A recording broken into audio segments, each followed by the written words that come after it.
For about 3 months, I was stuck in what I can only describe as the dark hole. You know that feeling? Just hopeless about everything. I remember sitting with my friend Priya at this cafe, and the whole city was buzzing around us, but for me, it was just this heavy, suffocating silence inside my own head.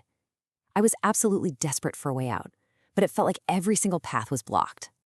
I was stirring my chai, not even drinking it, and the words just kind of fell out of my mouth. I looked at her and said, "I don't know what to do anymore, Priya. Nothing works. I think I'm just broken." And the thing is, I really, truly believed it. I felt like a machine with some critical part just missing, something that could never, ever be fixed. And I was basically asking my friend to somehow find that missing piece for me. And this is where things get really weird, right? This is the central paradox.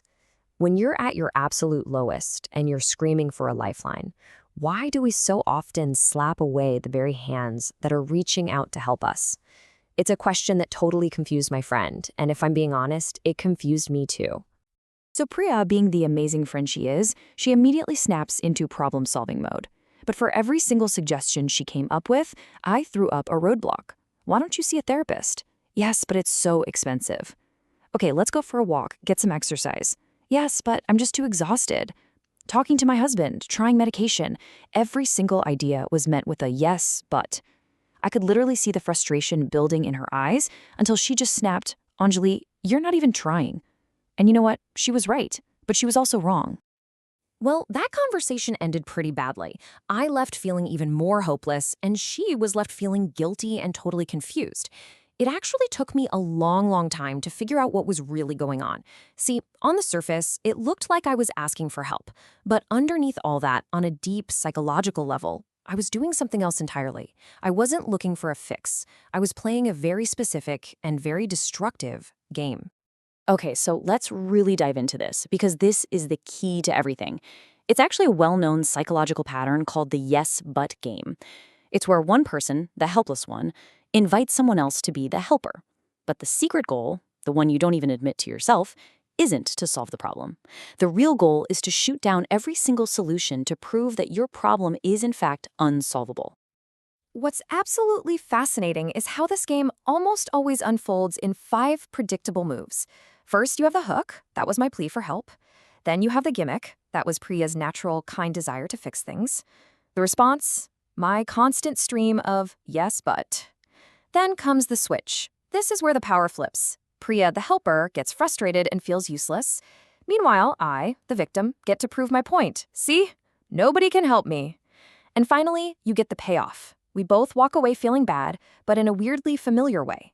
I get to confirm my belief that I'm broken, and she confirms a fear that her help isn't good enough. So, the big question is, why on earth would anyone play this game? Well, because, believe it or not, there's a hidden payoff. Staying helpless meant I didn't have to take responsibility for the absolutely terrifying work of actually changing my life. It got me attention, it got me sympathy, it reinforced this whole identity I'd built of being a victim. And every time a friend like Priya gave up, it was just more evidence for my case that the world was totally unhelpful. And this is where the connection to depression becomes so clear. When you're depressed, your brain is already telling you on a loop, you're trapped, nothing will ever work, change is impossible. The yes but game is basically a way of tricking the outside world into singing that exact same song right back to you. It creates this awful, vicious cycle. You play the game, nothing changes, which proves that change is impossible, which makes the depression deeper, which of course makes you want to play the game all over again. And here's the wild part. Once I started to see this pattern in myself, I began to see it everywhere.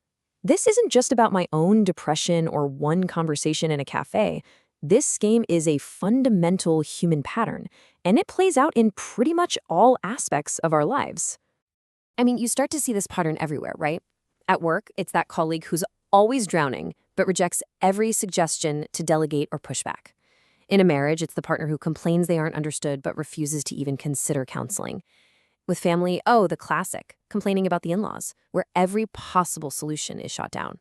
Or that friend we all have who hates their job but has a yes but for every single idea about finding a new one. The context changes, but the game is always the same. For me, this was the absolute turning point. The yes but game is so tricky because it looks like a genuine search for help. But the moment you can name it, the second you can see the pattern for what it really is, you just steal its power. Seeing the game was the first critical step to finally choosing to play a different one. So, how do you stop? First, you just have to name it. Seriously, just admitting to yourself, okay, I'm playing yes but right now, creates enough space to make a new choice. Second, and this one is huge, you have to change the question you're asking. Third, you commit to trying one thing, just one suggestion, with a genuine effort. Fourth, you ask for what you actually need. Sometimes we just want to vent and be heard, not fixed. And finally, you work with a professional.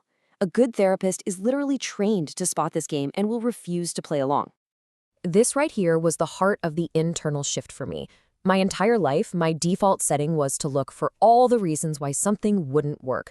It was my defense mechanism. The new question, how could I make this work, even just a little bit, is frankly terrifying because it opens the door to possibility. And possibility means action and responsibility. But it is also the only question that leads you out of that dark hole. So, recognizing the game wasn't just some internal aha moment. It had caused real damage in my relationships, especially with Priya. The game leaves both players feeling completely exhausted and resentful. We had to find a new way to talk to each other. About a week after our cafe disaster, we talked again. And this time, instead of launching into the game, I just tried to be honest. I admitted my fear. I told her I've been pushing away help because accepting it feels so scary. What if I actually try and I still fail? What would that say about me? It just felt safer to prove that nothing could work in the first place. So we made a new agreement. We set up new rules for our friendship. I committed to actually trying one of her suggestions, therapy, 8 sessions, and I promised I wouldn't ask for advice unless I was genuinely open to it. For her part, Priya agreed to stop trying to be my rescuer. Her job was to just listen. And if she saw me slipping back into that old yes but pattern, she would gently call it out instead of getting sucked into the game with me. And that, honestly, changed everything. It wasn't a magic fix. I still had hard days, and sometimes the old patterns would try to creep back in. But the difference was we could both see them now. And the moment you can see the game you're playing, you're no longer its prisoner. You have a choice. And that choice, even on the hardest days, is the beginning of the way out. So spotting the yes but game is an incredibly powerful tool for understanding why we stay stuck. But I want to leave you with one final thought. What if this game is just one act in a much larger play? What if the roles we play, like victim and helper, are just 2 corners of a toxic triangle that keeps us trapped in these frustrating cycles with the people we care about the most? What role are you really playing?